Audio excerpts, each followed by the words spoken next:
O que aconteceu ao trabalho, à educação, à cultura, à habitação, à saúde, às famílias, às mulheres, à investigação? Quais as principais transformações no território? Tantas perguntas que podem ser feitas. 50 anos em 50 minutos.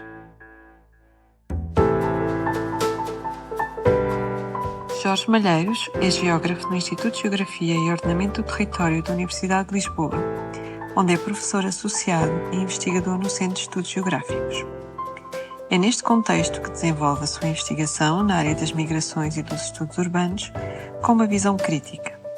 Foi presidente da Associação Portuguesa de Geógrafos, pertenceu à direção do Centro de Estudos Geográficos e coordenou diversos projetos de investigação nacionais e internacionais. No dia 25 de abril de 1974 tinha 8 anos e as memórias são muitas.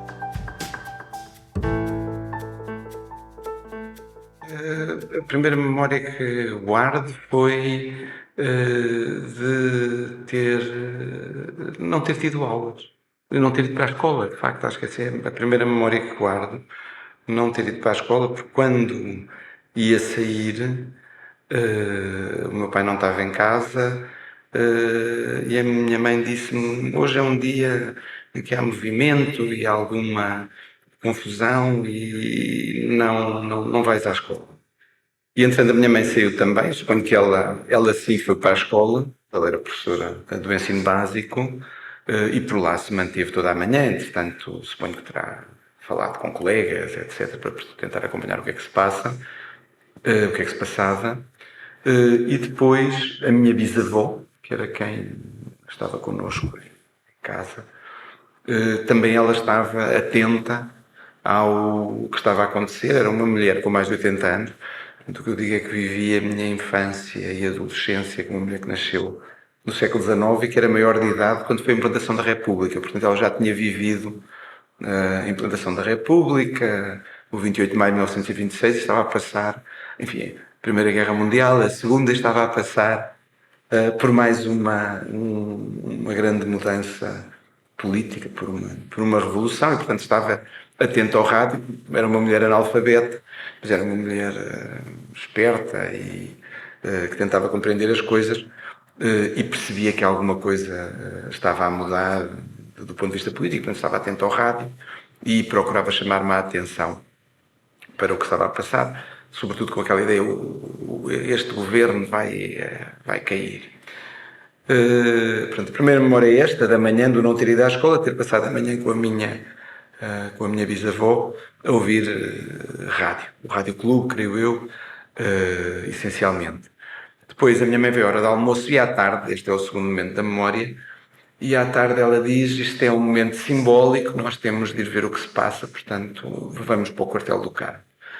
E há alguma memória de estar no quartel do Carmo, de estar uma multidão, portanto muita gente, de haver alguém que tinha um megafone. Eu creio que já chegámos depois das rajadas, lá são disparadas umas rajadas, eu vejo isso depois enfim, agora muito mais crescido nas reportagens sobre o 25 de Abril.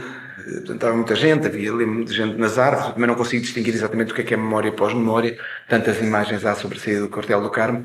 A única coisa que eu acho que é memória direta, pelo menos conscientemente, é a saída do Chaimite. Esse eu lembro-me muito de sair um Chaimite, um carro de combate, com alguém dentro das pessoas a baterem no Chaimite. Pronto, a seguir a isto, a minha mãe resolveu que era a altura de irmos para casa, portanto o que se passou depois na sede da PIDE, na António Maria Cardoso, já não presenciei diretamente, e ainda bem, porque houve depois incidentes graves, como sabemos. E portanto são estas as memórias de uma mudança significativa. Primeiro, se quisermos, o lado da Gazeta, que não fui à escola, e para um miúdo de 8 anos é simpático, podia ficar ali em casa a brincar. Depois a ideia de que alguma coisa estava a mudar.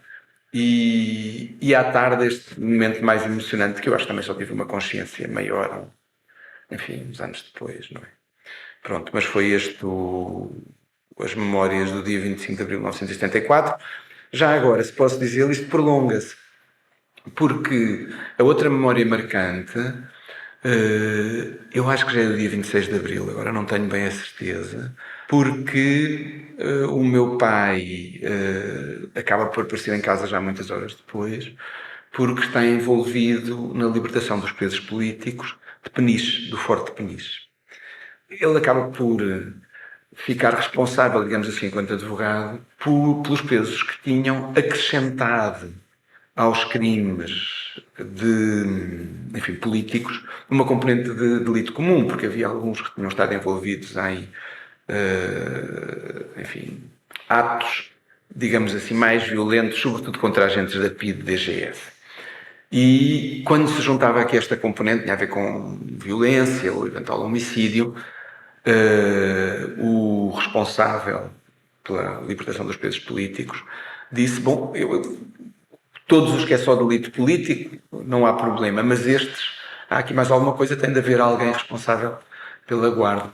E o meu pai ficou responsável por isso e resolveu, não me lembro, eram 3, não me lembro agora se os 3 foram para lá a casa, 2 foram e dormiram lá, e depois a memória que eu tenho, eu creio que já é do dia 26 de Abril, e até hoje, nunca vi tanta gente na nossa casa nos Olivais como nessa altura. Eu diria que foram dezenas de pessoas, mais de 100 pessoas passaram por aquela casa.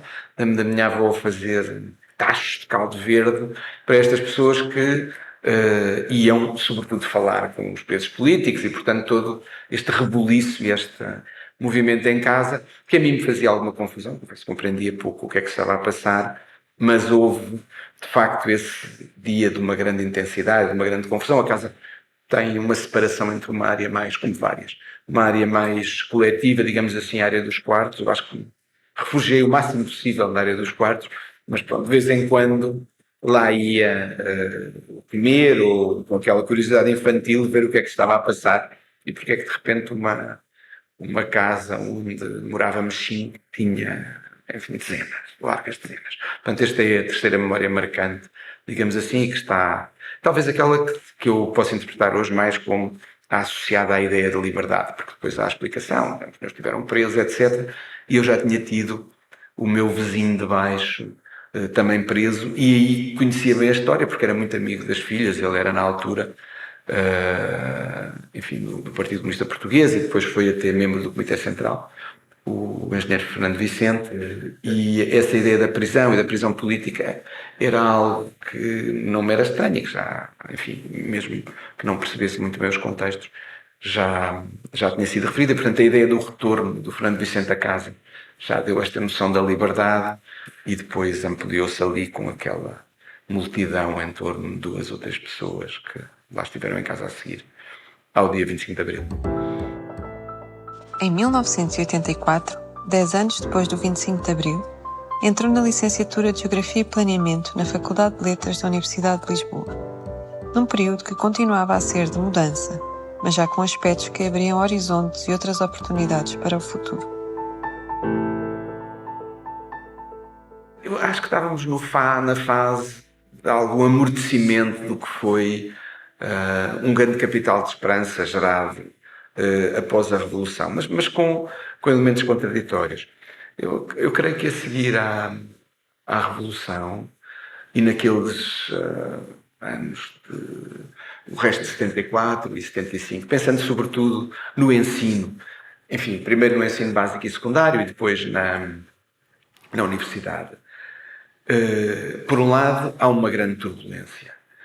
Quando eu digo uma grande turbulência, é no ensino secundário, há alteração nos programas, há mais entrada de pessoas também nas escolas, há sistemática falta de professores. Eu lembro-me de N vezes chegar ao fim do primeiro período com metade dos professores colocados, ou com mais de metade, mas os últimos a chegarem nos meses mesmo antes do Natal, e isto até pouco antes de 84.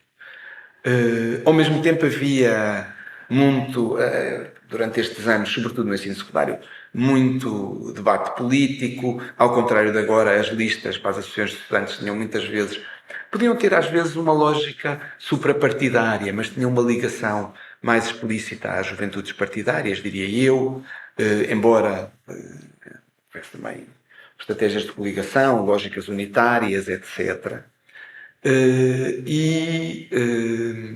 Eu creio que o debate político era mais vivo nas escolas e na universidade. Por outro lado, eu creio que também os anos subsequentes ao 25 de Abril permitiram coisas antagónicas. Mesmo conversando com uma amiga nossa, que hoje já não pode falar connosco, a Isabel Margarida, André, estes anos subsequentes permitiram, por um lado, porque foram anos de turbulência e reorganização, o que significa que as estruturas formais estavam muito abaladas, o que facilita passar entre os pingos da chuva e, portanto, uma pessoa aproveitar-se de alguma forma para ou ir menos às aulas ou participar pouco e, mesmo assim, ter boas classificações. Portanto, de alguma forma, utilizar esquemas para conseguir aproveitar-se de um sistema que está menos organizado, que tem menos controle, que é menos exigente face, digamos, ao quadro regulatório. Mas, por outro lado,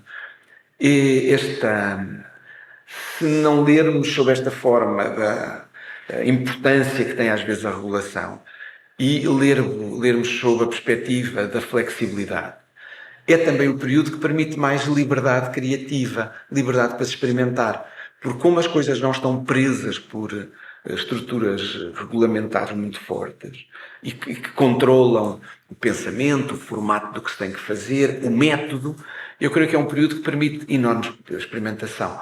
E eu creio que no ensino secundário, por exemplo, aquilo que as associações de estudantes propunham muitas vezes, quando as escolas tinham, às vezes, pouca oferta, sei lá, não havia ginásio, havia pouca atividade esportiva, então faziam-se torneios, organizavam-se equipas, havia pouca, sei lá, oferta complementar em determinados domínios que estavam a nascer, a informática, por exemplo.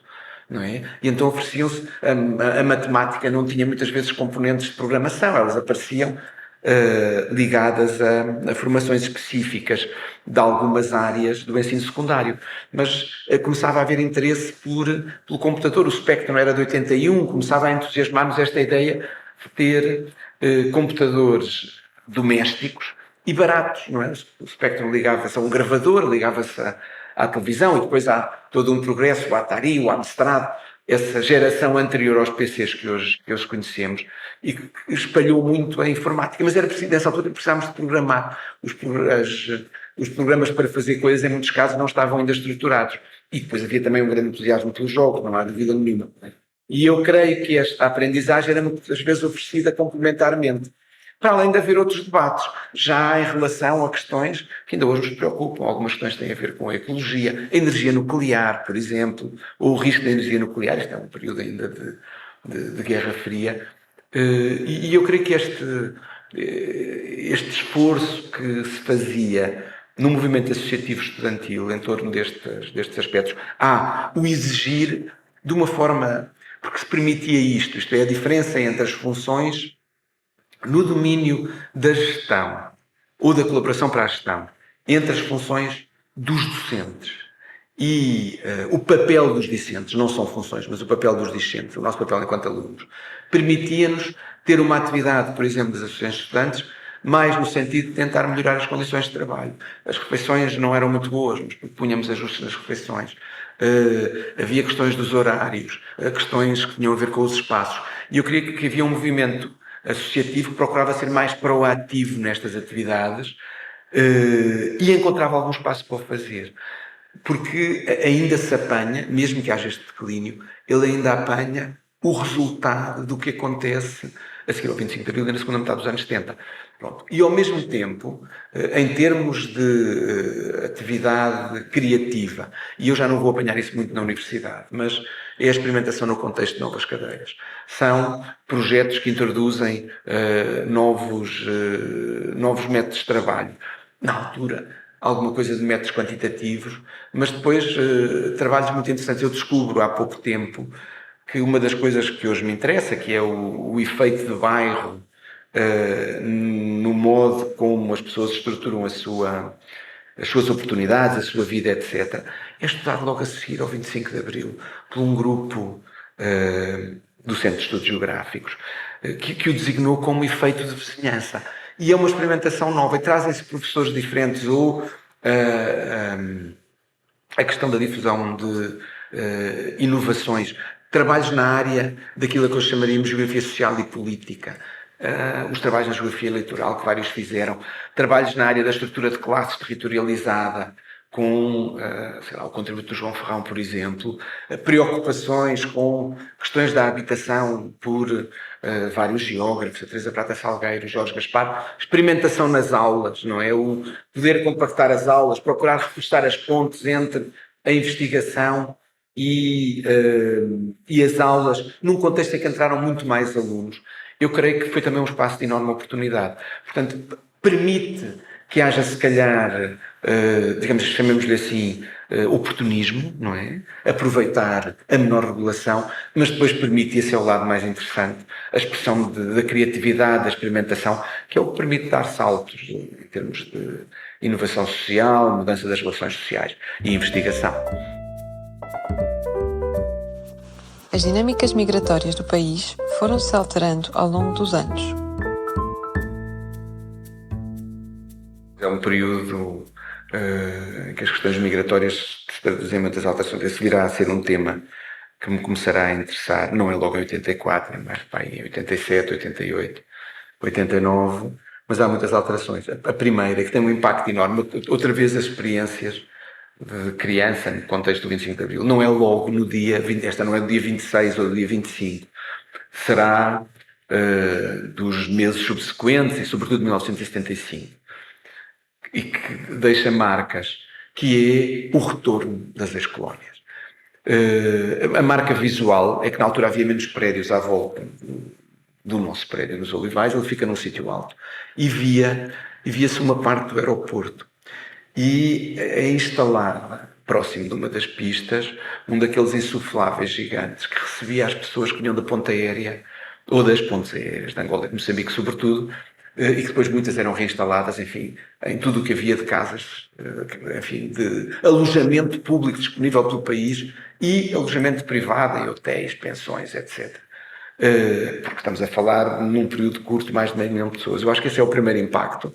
Há esta imagem visual e depois o ir ouvindo falar dos retornados e depois o impacto direto. A determinada altura chegam ao meio do ano letivo uns miúdos que vinham de Moçambique e de Angola. Eu lembro do Paulo, lembro-me do Simões, que vinham da África, e depois de um grande amigo, o Zé Gomes, que veio viver para o prédio ao lado do meu, e portanto começa uma relação com pessoas que vieram de Moçambique e de Angola e que trazem às vezes aspectos culturais interessantes. Eu lembro de falarem, sei lá, da marrabenta, da admiração pelo basquetebol, que era uma modalidade muito cultivada em Moçambique.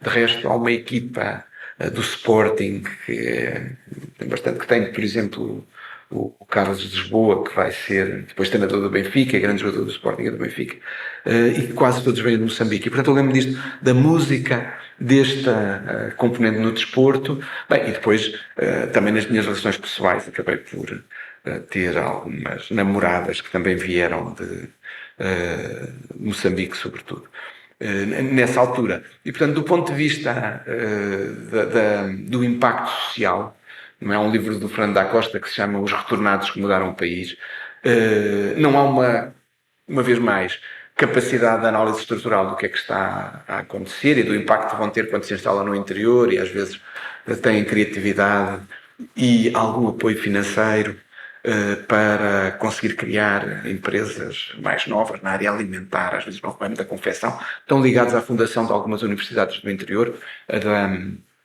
a UTAD, por exemplo, entre os montes. Não há uma consciência estrutural disto, mas há, na altura, enquanto criança e no início da adolescência, esta ideia de que há uma realidade que muda em função dos retornados, que é o primeiro impacto em termos migratórios. Depois há o lado estrutural, que esse eu já conhecia de antes, que é a ideia de que é um país de imigração, que há muita gente que sai, porque mesmo criança havia notícias das pessoas que imigravam, dos portugueses em França,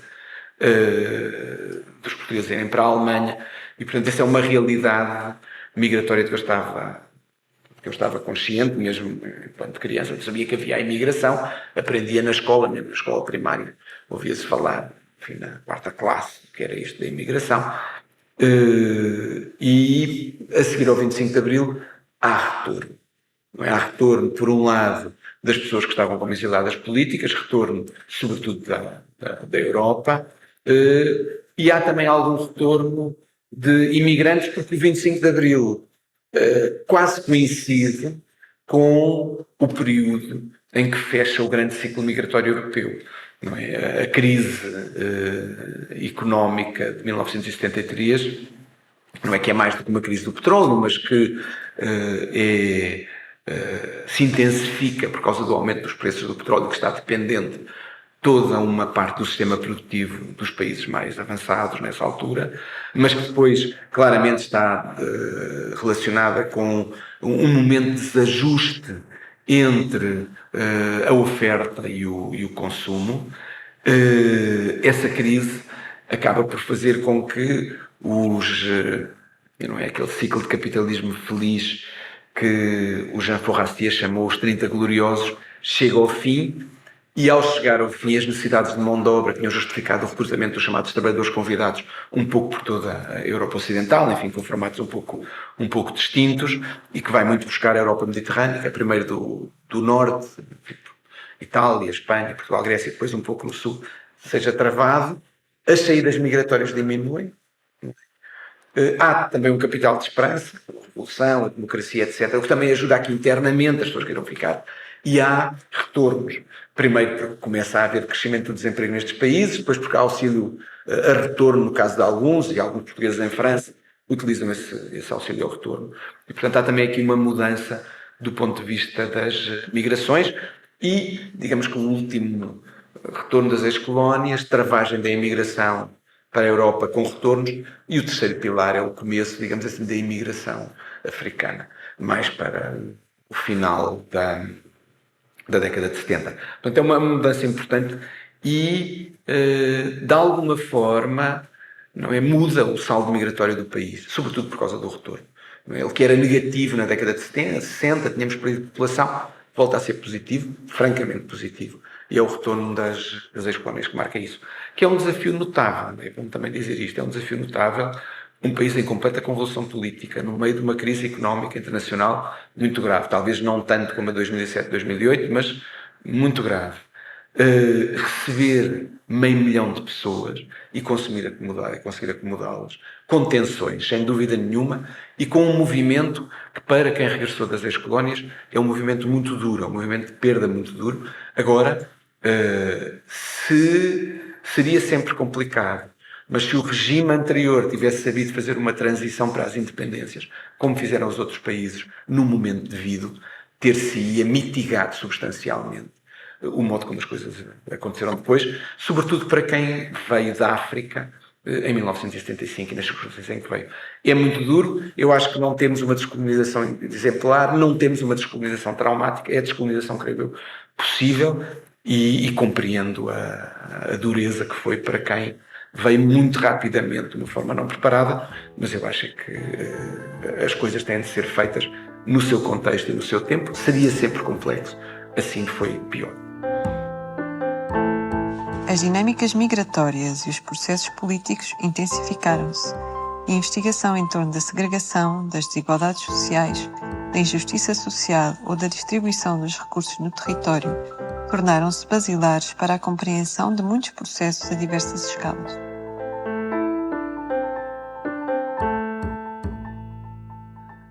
É verdade. Eu costumo dizer, agora voltando a 84, que quando vim para Geografia, isso se relaciona com...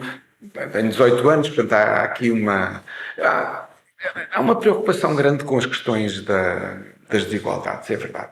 Com as questões das desigualdades, da injustiça, por cultura em casa, se calhar por experiência. Eu vivo num bairro, Os Olivais, embora eu viva na parte boa do bairro, eu tenho consciência disso, na parte boa, isto é, nos prédios de promoção privada, já de compra nos anos 70 por parte dos meus pais, mas à volta, tirando uma área de vivendas, porque o projeto é um projeto com mix social, pelo menos mix residencial tinha. Mix social tinha para nós jovens, para os adultos teria menos. Tinha, por exemplo, ao nível dos empregos, porque uma parte das pessoas que eram empregadas domésticas viviam na habitação social, depois trabalhavam sobretudo na habitação privada ou de compra, digamos assim. Havia à volta um conjunto de vivendas, também essas privadas, depois havia alguns prédios de promoção privada e depois havia muita habitação pública. Também ela socialmente diferenciada, porque havia desde habitação de realojamento até a habitação, digamos assim, das corporações associadas aos ministérios. O prédio dos juízes, e portanto estava ligado ao Ministério da Justiça, o prédio dos professores, estava ligado ao Ministério da Educação, prédios das Forças Armadas, que estavam ligadas às Forças Armadas, enfim. E havia esta mistura com habitação pública para diferentes classes sociais. Mas, e depois havia muita habitação de fundações públicas, Fundação Cardeal Sarjeira, etc., que se destinava sobretudo à classe média baixa. E há este convívio com alguma desigualdade. Eu acho que quando chego aos 18 anos e quando me candidato à universidade, tenho a consciência de que os meus vizinhos da frente, a larga maioria, não se candidataria, a larguíssima maioria, não se iria candidatar à universidade e que o tipo de empregos de uns e de outros iam ser muito diferentes. E nós tínhamos convivido na rua ao longo deste tempo todo, íamos às vezes ao cinema juntos, estávamos na conversa na rua juntos, jogávamos à bola juntos, e há esta consciência das desigualdades que uma pessoa vivia, tem como experiencia, digamos assim, no bairro, mas que em casa, por causa da presença de pais licenciados com preocupações sociais, acaba por vir a uma escala muito maior, que é a escala do país ou a escala do mundo. Depois eu juntava a isto um fascínio que eu acho que muitos jovens e crianças também têm, que era, achava que mapas e o globo era engraçado e portanto ficava muito tempo a ver aquela geografia mais descritiva e factual, que não é a essência da geografia, mas que é atrativa para um adolescente nas suas fases iniciais. Juntando as duas coisas, eu creio que a determinada altura me preocupava isto, perceber porque é que os recursos estavam distribuídos de forma tão desigual, porque é que, do ponto de vista político e do ponto de vista económico, os países eram tão diferentes e porque é que havia tantas dificuldades. A ideia do desenvolvimento, se quisermos, era uma coisa que me preocupava. Daí que, quando eu faço o ensino secundário, a economia ainda é uma coisa muito presente. A ideia de estudar economia era uma coisa muito presente. Mas depois no 11º, no 12º, a geografia começa a entusiasmar-me mais. Porque, se calhar, porque vou lendo alguns livros que têm a ver com algumas coisas da geografia, vou vendo mais atlas também, e penso, bom, talvez quem saiba disto da distribuição desigual do desenvolvimento, dos recursos, etc., sejam mais os geógrafos e os economistas. Depois gostava de mapas e comecei a ver, a geografia tem alguma coisa de trabalho de campo. A economia não tem trabalho de campo, tem pouco trabalho de campo. E eu acho que isto acabou por me convencer a candidatar a geografia, e é verdade que alguns geógrafos passavam lá por casa, o Michel Poinard, que trabalhava em imigração portuguesa, de Poitiers, que era amigo dos meus pais, o Christian Butler, já falecido, que era amigo dos meus pais e que começou a ter relação com eles ainda antes de se relacionar com o Centro de Estudos Geográficos, e o próprio Jorge Gaspar. Eu tenho, enfim, o contacto com o professor Jorge Gaspar, que é uma personagem fascinante e que é um elemento importante no crescimento do Centro de Estudos Geográficos, na década de 70, 80 e 90, e da própria geografia portuguesa, acabam por também ajudar a esta decisão. Então estava em candidato à geografia. Pronto, e assim foi.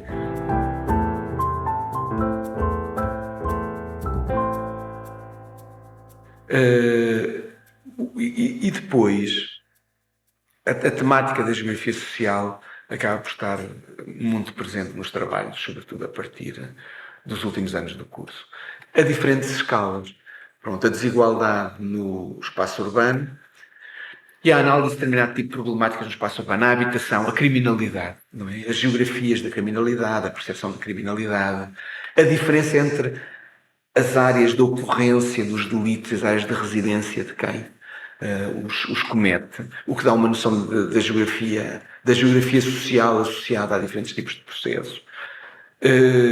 Depois, à escala internacional, mudanças nos eixos de desenvolvimento, na altura, no final dos anos 80 e 90, discutia-se muito esta questão da emergência dos chamados tigres asiáticos, que vinham na sequência da trajetória na altura do Japão, mas que apareciam estes novos, Singapura, a Malásia, etc. As várias gerações dos tigres asiáticos e do desenvolvimento na Ásia, a importância do Pacífico enquanto um espaço de crescimento económico e de desenvolvimento.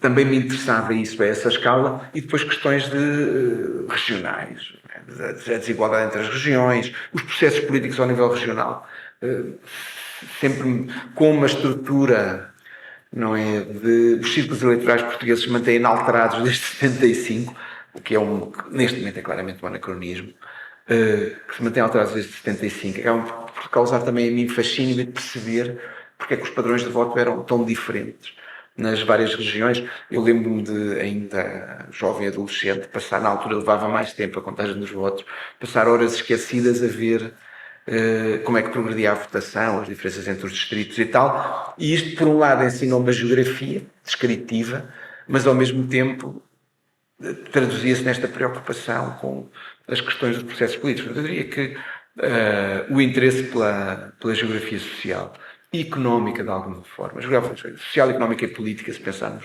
numa lógica de geografias temáticas, se define. As sementes são anteriores e define-se no final dos anos 80.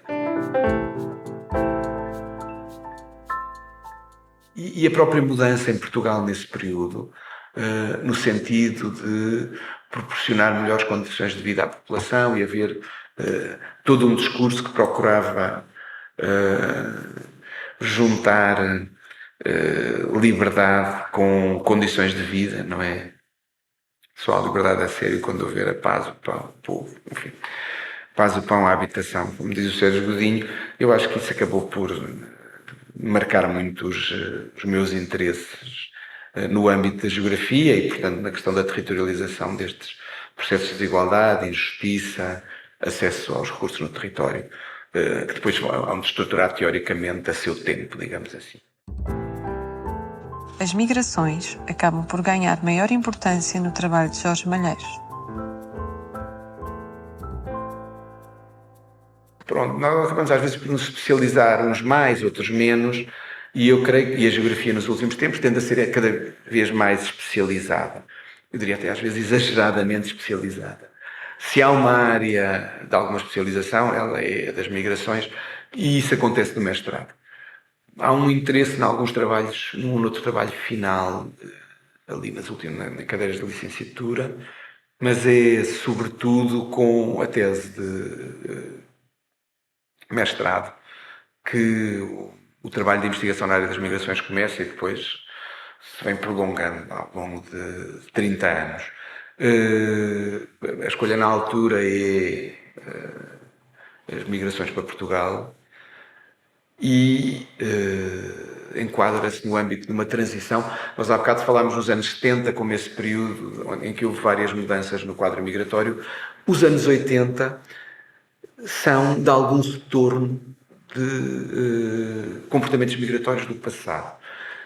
Não há mais nenhum episódio de excepcionalismo no sentido de um afluxo muito grande de pessoas ou uma saída brutal de pessoas num prazo curto de tempo, como tinha acontecido em 1974-75 e que vinha na sequência de grandes saídas por via da imigração nos anos imediatamente anteriores, mas há um regresso à imigração. O saldo volta a ser negativo e as saídas voltam a ser maiores do que as entradas.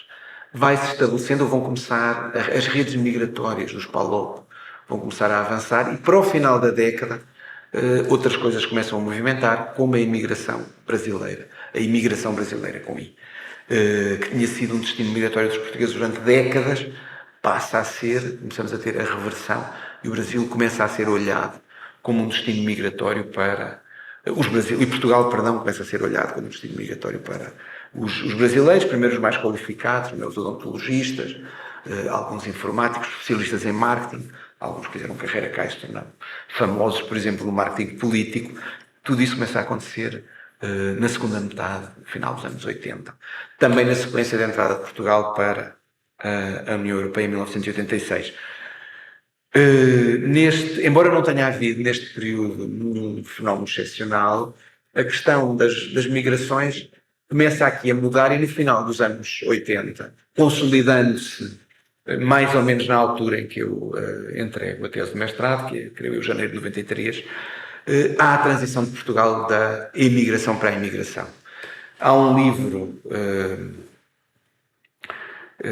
que sai por essa altura, creio que é 92, que se chama Portugal, País de Imigração, se não me engano coordenado pela Maria do Céu Esteves, que precisamente aparece como uma obra-marco que é feita no contexto de um estudo que analisa a transição também de outros países da Europa do Sul, no sentido de terem mais imigração com I do que saídas em imigração com E. E esse contexto de mudança acaba por me fascinar. Depois,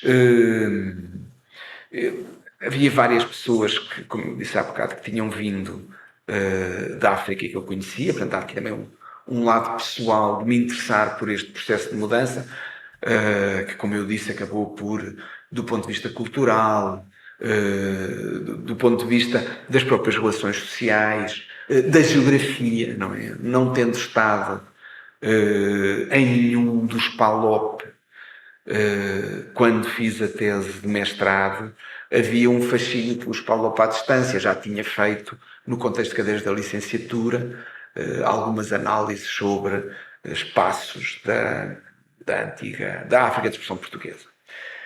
E sendo um problema social, sendo um problema geográfico, não é? Mudanças no espaço e no tempo, estando no contexto de uma realidade em transição, a passagem da imigração para a imigração, eu creio que a temática se proporcionava para fazer um trabalho, estava no contexto dos meus interesses. E mantinha o diálogo nessa altura com alguns especialistas em migrações, por exemplo, o Michel Planard em Toulouse, e depois viria a conhecer outros, o Rui Pena Pires, aqui em Portugal, a Lucinda Fonseca, que estava a fazer a sua tese de doutoramento sobre migrações a várias escalas, e acabei por fazer a tese de imigrações. E depois o que acontece é, as coisas correram bem, a afirmação de Portugal, há aqui também, apesar de tudo, houve algum sentido de oportunidade, com certeza, eu trabalhar uma temática nova, mas depois, não sei se é sorte, se é o benefício dos acontecimentos, que é a imigração para Portugal com I, torna-se uma temática progressivamente mais relevante. Na altura, nós estamos muito na infância dos estudos de imigração. Eu acho que pertenço à primeira geração de pessoas que começam a trabalhar em imigração em Portugal, que têm o João, e que trabalham de forma consistente, digamos assim, o João Peixoto, o Rui Pena Pires, o Fernando Luís Machado, a Lucília Fonseca, eu, e depois duas pioneiras fundamentais, a Maria Ionis Baganha e a Maria Beatriz Rocha Trindade, que essas serão, digamos assim, um bocadinho mais... Eu tenho começado um pouco antes, mas quer a Maria Beatriz Rocha Trindade, quer a Maria Ionis Baganha fazem uma transição, porque as suas teses de doutoramento são sobre a imigração portuguesa. Não é sobre a imigração. Elas transitam para os estudos também da imigração, sobretudo a Maria Ionis Baganha. A Maria Beatriz Rocha Trindade vai trabalhando as duas áreas, mas este outro conjunto de pessoas que eu estou a falar, também a Ana Paula Beja Horta, corresponde a um primeiro grupo de investigadores que vai trabalhar já, sobretudo, a imigração. Pode ainda abordar algumas questões da imigração portuguesa, de resto, o Rui Pena Pires há de fundar o Observatório da Emigração, mas são pioneiros nos trabalhos da imigração. E, portanto, quando um tema ganha força, quando o trabalho correu relativamente bem e nós não somos muitos, o espaço de oportunidade multiplica-se e, portanto, a partir daí, uma série de outros trabalhos sobre a imigração continuam. O caso de estudo deste primeiro trabalho, que tem uma análise de fluxo e depois uma análise, digamos assim, do processo de integração em Lisboa, o caso de estudo corresponde às populações de origem indiana que vêm de Moçambique, muito anteriores, portanto, a esta vaga de origem com origem na Ásia do Sul que temos hoje e que mostra como já houve outra migração que também teve origem na Ásia do Sul, mesmo que em muitos casos seja uma migração bietápica, e portanto as pessoas foram da Ásia do Sul para Moçambique e depois de Moçambique em contextos de colonização para Portugal, ou na segunda metade dos anos 70, ou logo no início dos anos 80, por uma mudança política que há em Moçambique e que faz com que haja uma pequenina vaga migratória de pessoas de origem indiana para Portugal, mas que já vinha na sequência do que se passou em 75, 76, depois 78, 79 e ali até 1982. Pronto, e portanto é esta a razão porque a imigração depois se mantém como uma base de atividade regular, trabalhando com muito numa lógica interdisciplinar desde o início, por isso é que nestes investigadores estão sociólogos, antropólogos, geógrafos como a Lucinda Fonseca neste grupo mais pioneiro e depois abre-se também o espaço de reforço da investigação de caráter interdisciplinar ao nível europeu. Em 93, 94 eu beneficio de uma bolsa de Human Capital Mobility, que eram as bolsas da altura para o King's College de Londres, onde vou trabalhar com mais um especialista em migrações, o Richard Black. Conheço também o Russell King e esse trabalho inicial faz-me ter contacto com outro tipo de população imigrante, que são hoje dir-se os beneficiários de proteção internacional, que são os refugiados e outras pessoas que têm mobilidade forçada por motivo de perseguição, justificada por várias razões, não é? Política, religiosa, etc. E, portanto, isso reforça as minhas competências, por um lado, e também os meus interesses, alargando o horizonte.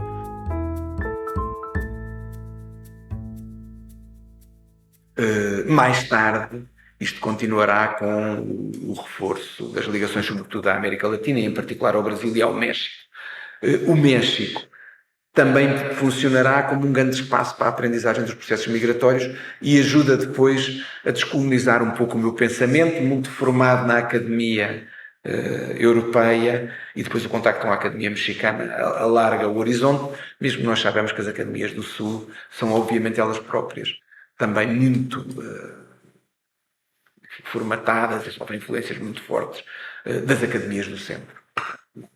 Não há aqui um desaparecimento, no entanto, há uma perspectiva crítica que eu até fui encontrar mais no Brasil, diria, do que no México, mas no México também, com o grupo de investigação de Zacatecas, por exemplo, com o Raul Delgado Wise, e que procurou mostrar como os processos que acontecem nas áreas do centro não têm necessariamente que acontecer depois nas áreas do sul, como se tivéssemos sempre aquelas lógicas dos modelos sequenciais, em que tudo se passa nos diferentes sítios, começando nos locais mais avançados e depois chegando aos outros que são menos avançados, porque há de facto várias nuances e diferenças em termos de processos e mais, hoje creio eu que uma parte das análises que se podem fazer a sul podem contribuir também elas para lógicas de abstração e de análise mais global. Quando se mapeiam as políticas e o papel do Estado em diversos processos, encontramos uma teia densa. Atendendo à evolução do contexto, até momento muito recente, eu creio que, quando eu digo momento muito recente, são 2 ou enfim, até há 4 ou 5 anos atrás, o balanço geral é globalmente positivo. E eu diria que mesmo com alguns sintomas ou sinais de potencial retrocesso, o balanço que faço hoje do ponto de vista da política relacionada com a imigração em Portugal, porque eu acho que não há política de imigração. A política de imigração eu acho que não existe como tal, é o que é estimular as pessoas a sair porque não conseguimos encontrar emprego para todas ou impedir que elas saiam. É um direito humano, o direito à saída, no contexto dos países democráticos, não se impedem as pessoas de sair. O que há no contexto da imigração são políticas de gestão da diáspora. E sim pode haver, isto é, políticas que procuram cuidar o mais possível da situação da nação que está para lá das fronteiras do Estado, ao mesmo tempo que procuram, neste contexto de competição global e de transnacionalismo, estabelecer boas relações entre essa nação que está fora das fronteiras do Estado e o Estado, não é? Em prol do reconhecimento político, do contributo para o desenvolvimento, do diálogo entre a nação que está dentro das fronteiras e a nação que está fora das fronteiras. Portanto, eu acho que há uma política de gestão de diáspora que o Estado português tem, enfim, desde os anos 60, e que claramente se afirmou de forma mais positiva a partir da democracia, quando o reconhecimento da imigração se torna uma coisa mais positiva, porque até ao final da ditadura, nos anos 60 e 70, a imigração era vista como uma coisa necessária, mas os imigrantes não eram considerados como, no discurso político, não eram considerados como uma parte que contribuísse efetivamente para a nação. Muito pelo contrário, eram pessoas que tinham ido embora e, portanto, não estavam cá para partilhar do processo de construção nacional.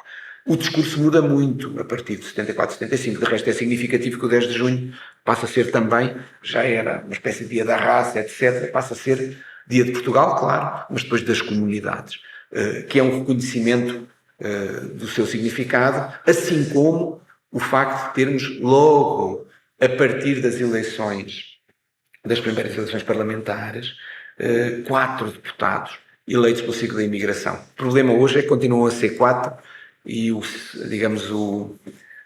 colégio eleitoral é muito maior e, portanto, a forma de votação e a dimensão teriam sido mudadas, mas houve logo este reconhecimento. Ora, isto para dizer que eu acho que não há política da imigração. Em relação à política de imigração, que se torna fundamental, como nós dissemos, com o crescimento da imigração portuguesa, sobretudo a partir deste momento de transição, no início dos anos 90, e, portanto, ao longo dos últimos 30 anos, eu diria, de consolidação de Portugal enquanto país de destino da imigração, mesmo que na sequência da crise financeira de 2007-2008 tenhamos voltado a passar por um processo de saldo migratório negativo, que, como sabemos, está muito associado ao grande crescimento das saídas dos portugueses entre 7, 8 e 2014, 15, e que hoje ainda se mantém elevado, não aos mesmos níveis, mas ainda se mantém elevado. Mas são sobretudo estes 30 anos consolidam uma política de imigração, porque vão sempre entrando pessoas, de facto, em número mais reduzido nesse período de crise financeira, económica e austeritária, mas são 30 anos de entrada sistemática de imigrantes, com diversas origens e que mudam a face de Portugal. Mudam do ponto de vista social, mudam do ponto de vista económico, mudam do ponto de vista cultural.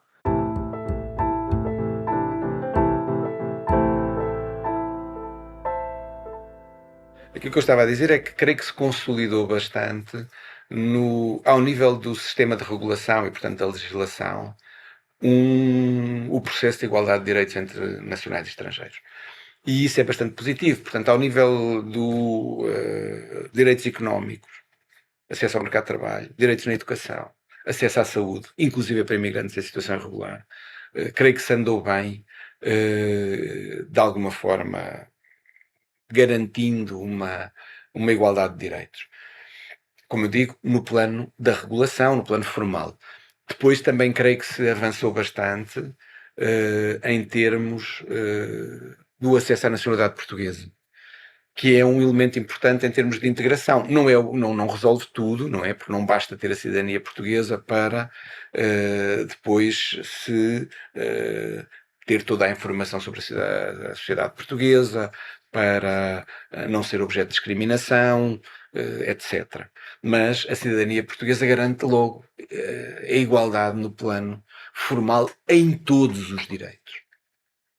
Enfim, talvez com a exceção da eleição para Presidente da República, creio que diz ainda que deve ser um português originário, mas tirando detalhíssimos, o resto é exatamente o mesmo, porque são cidadãos portugueses. E houve uma evolução nesse sentido também, porque nós partimos de uma legislação que é muito assente no direito do sangue, são portugueses os filhos de portugueses, para uma legislação que ainda não é, e o sanguinis pleno, mas que permita a quem nasce em Portugal ter acesso à nacionalidade portuguesa, filho de imigrantes, estrangeiros, ter acesso à nacionalidade portuguesa muito rapidamente, e portanto fez aqui uma evolução grande. Também a forma como são contabilizados os anos de residência, os 5 anos de residência, hoje permite tempos fora, permite que se utilizem vários estatutos, e creio que isto é positivo no que diz respeito ao acesso à nacionalidade. Portanto, eu creio que neste domínio da regulação se fez um avanço significativo. De resto, esta posição, digamos assim, consolidada de Portugal em alguns índices que medem o sistema regulatório da integração, como o MIPEX, num nível mais alto, não é uma posição nos níveis mais altos, normalmente segundo, após países nórdicos, ilustram bem este trajeto.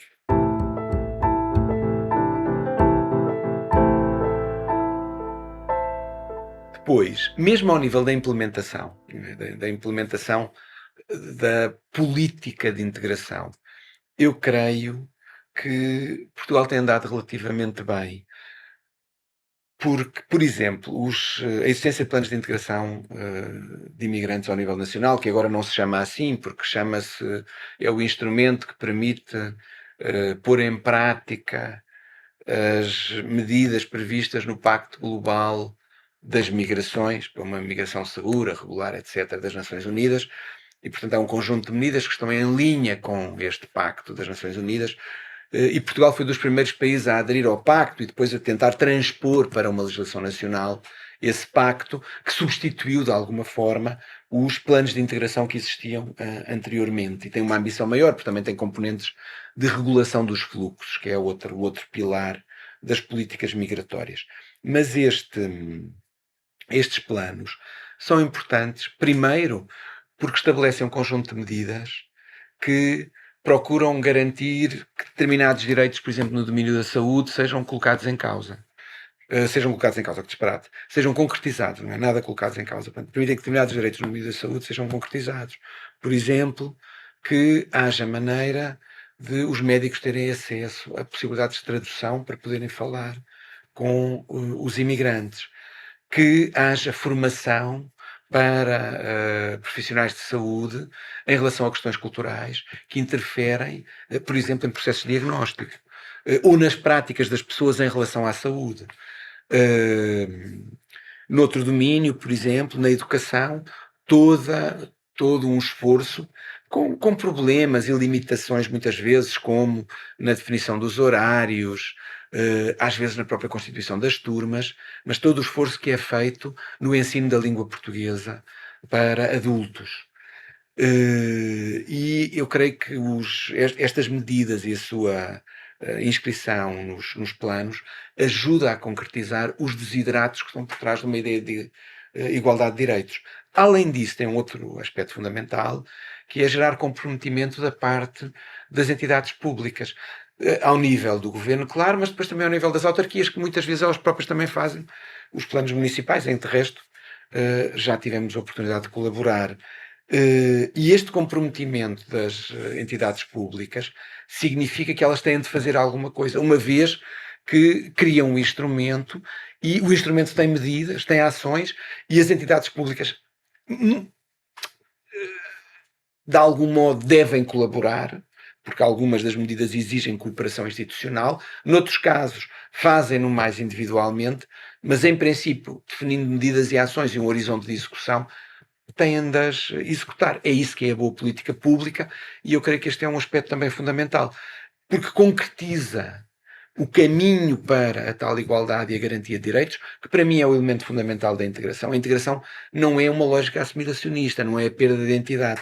A integração, para mim, é a construção de um processo de acesso aos direitos e de garantia dos direitos para os cidadãos que não são portugueses, e também naquilo que tem vindo a ser, de algum modo, o princípio básico das relações entre os diferentes grupos da sociedade portuguesa, que é a ideia de interculturalidade. Interculturalidade deve ser interpretada, em minha opinião, com o desenvolvimento de uma lógica de interação positiva entre os grupos. Sendo que eu hoje sou mais crítico do termo interculturalidade, porque acho que ele às vezes é demasiado apolítico. É bom construir uma lógica de interação positiva, isto é bom avançar na comunicação entre os grupos, no processo de compreensão mútua, obviamente sendo como limite os direitos humanos ou o discurso da violência, ou o pôr em causa algumas normas consideradas fundamentais da sociedade em que estamos, mas são mesmo as fundamentais, que já estão muito próximas, ou são direitos humanos. Mas eu sou mais crítico porquê?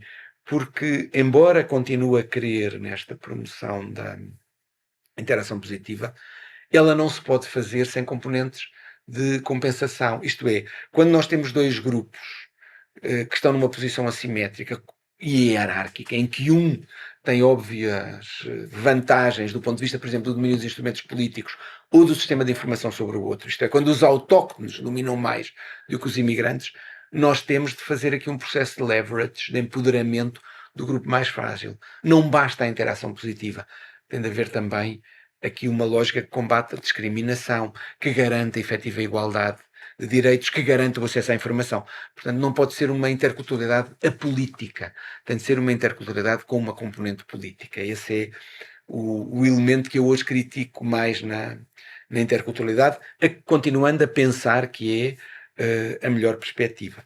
Mas, portanto, eu creio que tem havido ao longo do tempo esta evolução positiva, no sentido do reconhecimento formal através dos instrumentos legais, no sentido dos instrumentos para a ação, como os planos, e no sentido da prática da interculturalidade e da prática da promoção dos direitos, no que diz respeito às componentes da integração dos imigrantes. De resto, a própria criação do Alto Comissariado e depois do seu alargamento, primeiro do Alto Comissário, para ser correto, primeiro do Alto Comissário no final dos anos 90, depois do seu alargamento para Alto Comissariado e, enfim, as diferentes fases que foi passando, significaram uma preocupação com esta política e a criação de um órgão dentro do governo português, que hoje passou a um Instituto Público, hoje tem outras características, um órgão do governo português, cuja missão é precisamente a promoção da integração. E, uma vez mais, isto reflete um compromisso. Juntam-se aqui elementos adicionais, como a criação da AIMA, a Agência para a Integração, Migrações e Asilo. Foi criada em junho de 2023, integrando o Serviço de Estrangeiros e Fronteiras, o CEF, e o Alto Comissariado para as Migrações, ACM, tendo como missão a concretização das políticas públicas nacionais e europeias em matéria de migração e asilo, nomeadamente as relativas à entrada e permanência, mas também de acolhimento e integração de cidadãos estrangeiros em território nacional. A primeira é que não basta a componente pública, o sucesso da integração também tem muito a ver com o papel da sociedade civil, designadamente as associações que trabalham com imigrantes e associações que são organizadas pelos imigrantes.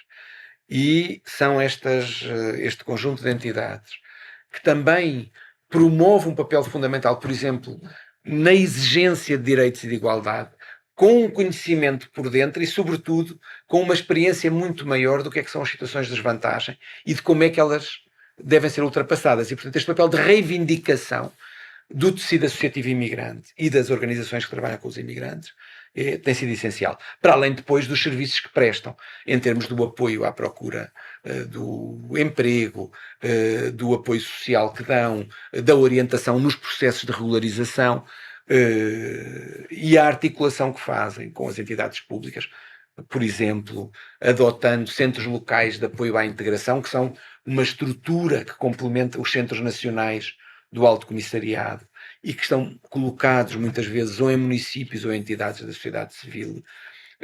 E estes centros locais de apoio ao imigrante são, primeiro, é uma malha reticular muito mais fina, está em muito mais sítios, e depois, quando são organizações do tecido imigrante que têm este papel, há aqui uma proximidade no processo de prestação de informação, de encaminhamento e de apoio. E eu creio que este é um dos elementos fundamentais que gostaria de referir, que é o papel da sociedade civil ligada à imigração e aos imigrantes.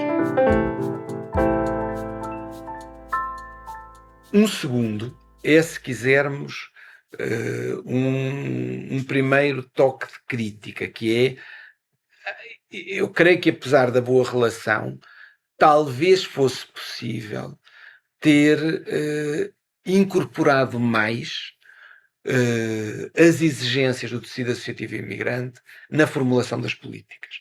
É feita alguma coisa, mas e a existência de um Conselho para as Migrações como Conselho Consultivo ao nível das políticas nacionais e apenas em Lisboa agora de um Conselho Municipal que reúne demasiado poucas vezes, não é? Que reúne poucas vezes. São sinais positivos. Eu creio é que deviam ter ou deviam ser chamados mais vezes a colaborar no processo de formulação de políticas. Portanto, aqui apesar de eu achar que globalmente a política tem sido positiva, eu creio que o diálogo com a sociedade civil e, sobretudo, a permeabilidade aos contributos da sociedade civil devia ser maior ao longo do tempo, quer a nível nacional, quer a nível local, porque os outros municípios, por exemplo, nem sequer têm Conselho Municipal, e o de Lisboa, eu creio que nos últimos anos está abaixo daquilo que podia efetivamente contribuir, e é um papel da entidade pública estimular a colaboração. Terceira nota. Nos anos mais recentes, eu diria nos últimos 4 ou 5, o processo de reestruturação da orgânica das respostas em matéria de imigração, não apenas de integração, mas em matéria de imigração com I, isto é, que obrigou a reformular a parte que tratava da gestão de fluxos, o Serviço de Estrangeiros e Fronteiras, hoje extinto, e a parte que tratava da integração, que era sobretudo o Alto Comissariado, hoje incorporado na Agência para a Integração, Migrações e Asilo, a AIMA. Este processo de transição e de criação da AIMA nos últimos 5 anos, eu creio que pelo menos deixa muitas dúvidas em relação aos ganhos do período anterior. Porquê é que deixa muitas dúvidas? Em primeiro lugar, porque no processo de criação, o próprio processo de criação, é um processo que se arrasta por um prazo excessivamente longo, é um processo marcado por enormes incertezas na maneira como se vai reconfigurar o sistema, é um processo que, quando é instalado, em minha opinião, não é completamente claro a ideia de que se vai manter o aqui em matéria de integração. Isto é, que se vai continuar a haver uma atividade forte em relação à promoção dos direitos nas várias áreas. Não é apenas formal, são as tais medidas e ações de que falámos no domínio da saúde, no domínio do ensino, agora no domínio da habitação, por exemplo. Eu tenho dúvidas em relação a isto. Mais dúvidas tenho em relação à articulação com a sociedade civil. De resto, depois o processo tem problemas adicionais, que é uma parte do pessoal especializado saiu-se com o arrastar da situação.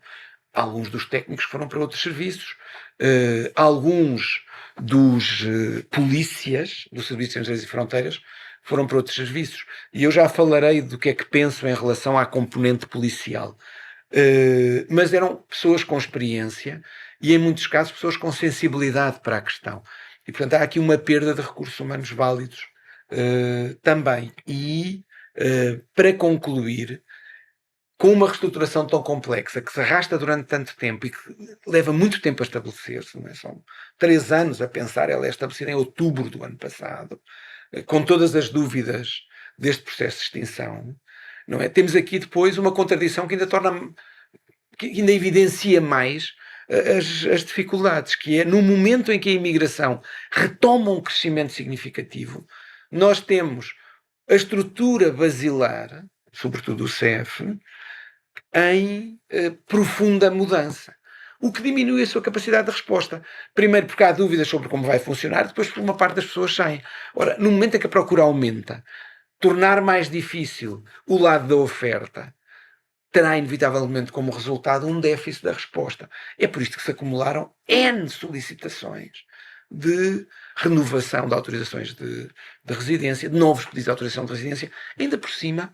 Vimos logo a seguir a um período de pandemia que ainda tornou isto tudo mais complexo. Portanto, andámos mal nos últimos tempos, claramente andámos mal.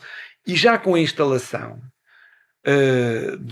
da agência, por um lado, é verdade que se está a tentar, e bem, criar um sistema digital, à distância, de modernização, portanto, que permita mais respostas às necessidades de regularização, aos pedidos de documentação, aos reagrupamentos familiares.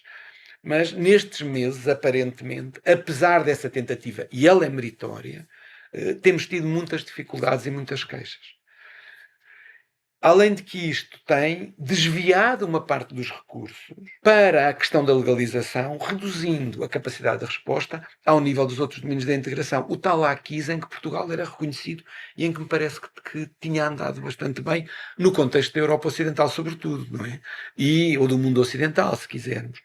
E portanto, este desvio faz com que as respostas nos outros domínios sejam menores, a que se associa, a meu ver, também um maior déficit na relação com a sociedade civil. É por isso que me parece que nestes últimos tempos, mesmo no domínio da integração, eu tenho interrogações sobre se continuamos a andar bem, que se agravam, obviamente, com a chegada enfim, por um lado, com a representação parlamentar de forças que, tendo um discurso anti-imigratório contraditório, porque não é um discurso anti-imigração pleno, é contraditório, que é os bons imigrantes, entre aspas, são bem-vindos. Quem são os bons imigrantes? São os imigrantes cristãos, trabalhadores, que não fazem ondas, e preferencialmente que não vêm do espaço da Ásia do Sul. Estes são os bons imigrantes para a extrema-direita portuguesa. E, portanto, estes serão necessários porque, digamos, há uma consciência que na atual situação demográfica a sustentabilidade do país em termos demográficos e económicos depende do saldo migratório positivo, que não pode ser satisfeito só por regresso de imigrantes portugueses. Portanto, há a consciência também da extrema-direita que são precisos imigrantes, portanto, e depois a distinção é entre bons e maus. Os que não são cristãos, que não vêm do espaço de relações mais tradicional, são aqueles que podem ser mais ostracizados e, portanto, objeto de exclusão, ou que não devem fazer parte das vindas. Mas isto para dizer que com a chegada destas forças políticas ao poder, eu acho que mesmo em matéria de integração, como há um reacender das lógicas nacionalistas no sentido mais estrito, eu diria mais extremo, certas aquisições, como por exemplo o acesso à nacionalidade em condições mais favoráveis, ou o reconhecimento pleno e o apoio no domínio dos direitos culturais, podem sofrer retrocessos. Não é? Podem saber, ou haver maior seletividade nas entradas, excluindo determinados grupos, subtilmente dizendo que se devem privilegiar só os cidadãos que vêm do espaço lusófono, ou só os cidadãos que vêm da Europa, mesmo que não seja a União Europeia, nunca explicitando que são razões culturais, mas deixando de fora, por exemplo, a migração da Ásia do Sul, que neste momento é muito significativa e importante em Portugal. Portanto, eu creio que estamos num momento em que o risco de, mesmo no domínio da integração, haver algum retrocesso é real. É real. Passados 50 anos do 25 de Abril, olhando para as expectativas que existiam e para o futuro que está pela frente, os desejos são muitos. O 25 de Abril tinha associados, não era um 3D, que era descolonizar, democratizar e desenvolver. Passados 50 anos, eu acho que todos se concretizaram em parte. Não é? Nós criámos instituições democráticas e consolidámos uma democracia representativa, descolonizámos e experimentámos desenvolvimento. Basta comparar os indicadores há 50 anos com os de agora.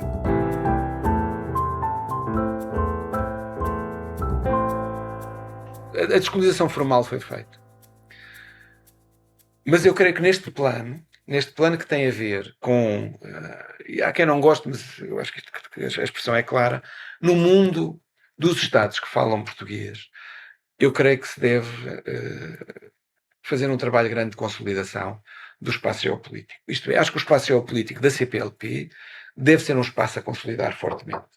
Ao nível das relações políticas, claramente, mas ao nível dos projetos de promoção do desenvolvimento, da valorização cultural, da valorização da língua portuguesa, como língua de cultura, mas também, por exemplo, como língua de ciência. mais ainda. Portanto, creio que há ao nível também das migrações. Isto é, há aqui um capital de esperança interessante com o Acordo de Luanda, no domínio das migrações no contexto do CPLP, depois a sua transposição para as legislações nacionais, e não é igual em todas, mas é um passo importante.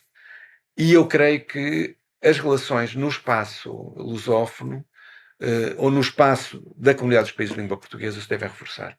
Isto é, a construção de um espaço geopolítico em igualdade entre os países que têm este elemento de ligação que resultou de um passado colonial, mas que hoje deve deixar algumas coisas que permitem aos países terem certos elementos comuns, que são, sei lá, a tradição administrativa tem alguns elementos comuns, a língua oficial é a mesma, há fluxos comerciais, fluxos de pessoas que também são mais intensos do que com outros espaços, sobretudo envolvendo o Brasil e envolvendo Portugal, e eu creio que deve haver aqui uma consolidação geopolítica entre iguais do espaço da língua portuguesa. Um segundo aspecto em relação a este D que tem a ver com a descolonização é o tirarmos o S e é avançarmos na decolonização.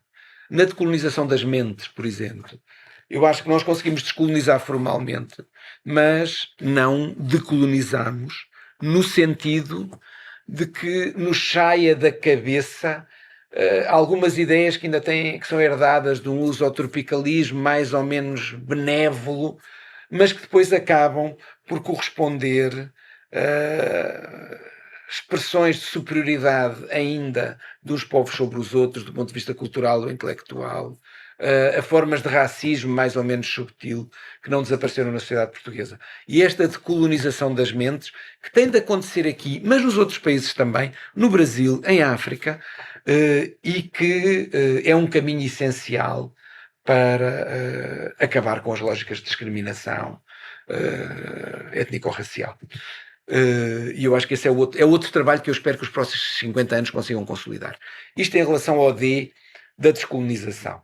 Ao D da democracia, o salto que eu gostava que se desse era uma reafirmação dos princípios da democracia participativa. Isto é, nós consolidámos o lado representativo e acho que agora precisamos de consolidar os mecanismos da democracia participativa. Porque eu creio que é através de uma lógica mais forte de democracia participativa que conseguimos fazer com que as pessoas voltem a ter confiança nas instituições e que estas derivas totalitárias, estas derivas de populismo triádico que criam uma guerrilha entre nós e os outros, sendo que os outros são os maus portugueses, os portugueses que se calhar estão mais abertos a culturas diferentes, que não têm uma lógica conservadora ao nível dos costumes e da família, são vistos como inimigos dos outros. É uma coisa que não faz sentido nenhum e que sobretudo nega uma lógica de modernidade. Portanto, é este o salto que eu gostava que se desse, reforço dos mecanismos de ligação dos cidadãos à estrutura de poder da administração, com componentes mais fortes de democracia participativa, o que também depois ajudará a evitar estes mecanismos que nos últimos tempos temos tido e que funcionam como alternativa ao poder e que, como vimos, têm riscos enormes, que é o termos lógicas políticas que já estão para lá da democracia representativa e que assentam, por um lado, nesta estratégia mediática assente no imediatismo e na comunicação de factos que às vezes não estão suficientemente escrutinados. A que se junta depois estes princípios de lawfare, que é a utilização do sistema judicial no sentido da eliminação dos adversários políticos. E eu creio que, precisamente porque as estratégias da democracia representativa têm funcionado pouco, estes dois tipos de mecanismos têm substituído, porque aqui não há eleição, não é? Isto são outros tipos de mecanismos. Estes dois mecanismos tendem a substituir as lógicas menos eficazes da democracia representativa e têm riscos enormes por causa do exagero e da forma como têm vindo a ser utilizados. Não é que os tribunais não devam ser independentes. Devem, é fundamental que o sejam. O Ministério Público não é bem independente, por exemplo. E não deve ser, porque o Ministério Público trabalha para o Estado, de alguma forma. trabalho para o Estado, não é de alguma forma, trabalho para o Estado. E, portanto, tem de haver aqui uma forma diferente de relação entre os tribunais e o poder público, com respeito absoluto pela independência dos tribunais, e, ao mesmo tempo, enfim, uma outra maneira de cobertura mediática mais escrutinada e que permita às pessoas, através de uma maior literacia, também conseguirem interpretar o que se passa nos mídia e o que é transmitido pelos mídias de forma diferente. E eu gostava que esta literacia mediática também se reforçasse muito ao longo dos próximos 50 anos. Finalmente, em relação às questões do desenvolvimento, terceiro D, eu gostava que este registro demasiado assente numa lógica competitiva, com erupções neoliberais que dizem que menos Estado é melhor Estado. Não é verdade. Melhor Estado é um Estado mais eficiente, mais presente e que dá boas respostas, bem equipado, com bons profissionais. Esse é que é o melhor Estado.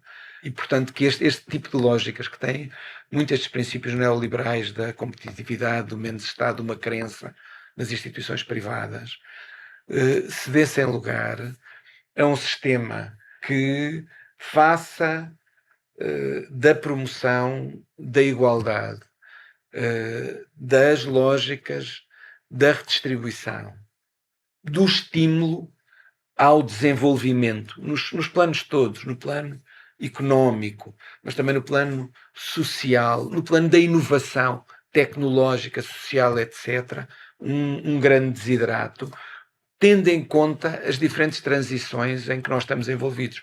A transição climática e as respostas para a transição climática. A transição demográfica, não é? Que é muito marcada pelo envelhecimento da sociedade portuguesa, mas também pelo envelhecimento global.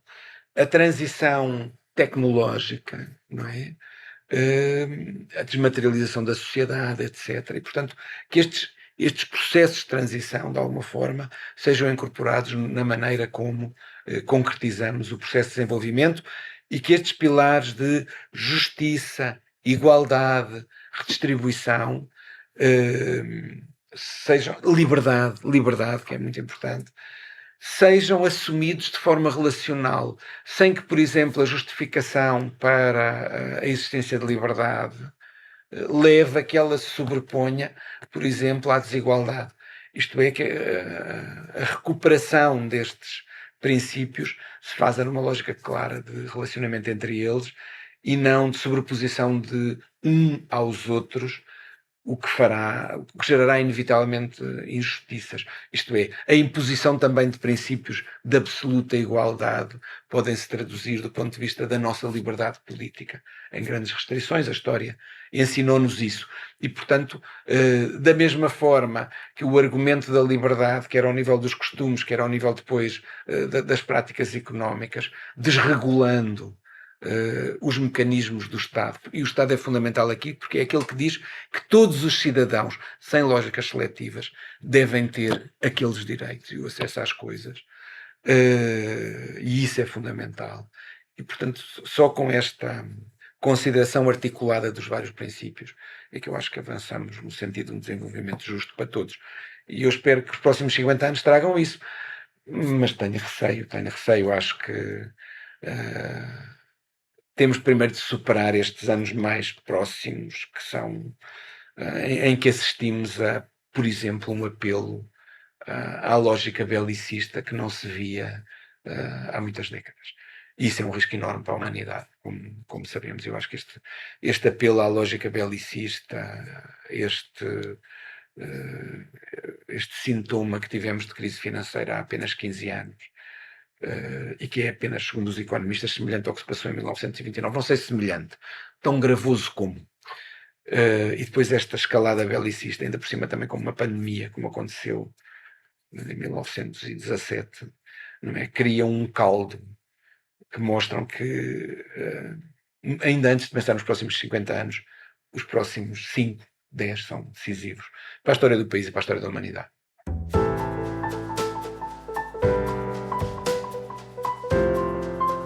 50 anos em 50 minutos é um podcast original do Six Nova, Centro Interdisciplinar de Ciências Sociais da Universidade Nova de Lisboa, numa série de 12 episódios.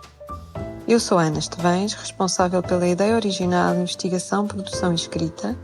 A banda sonora original tem a assinatura do Guilherme Caligari, tal como a edição de som e a sonoplastia. A Marina Silva Ferreira está no apoio à produção desta série e o Federico Águas fez o trabalho de consultoria. A imagem gráfica é de João Gonçalves. Esta entrevista realizou-se no dia 8 de abril de 2024, no Instituto de Geografia e Ordenamento do Território da Universidade de Lisboa. Este episódio é um pouco mais longo do que o habitual para aproveitarmos o tempo do verão e das férias. Este trabalho é financiado por fundos nacionais através da FCT, Fundação para a Ciência e Tecnologia, no âmbito do projeto UIDB 04647 de 2020 do Six Nova, Centro Interdisciplinar de Ciências Sociais da Universidade Nova de Lisboa.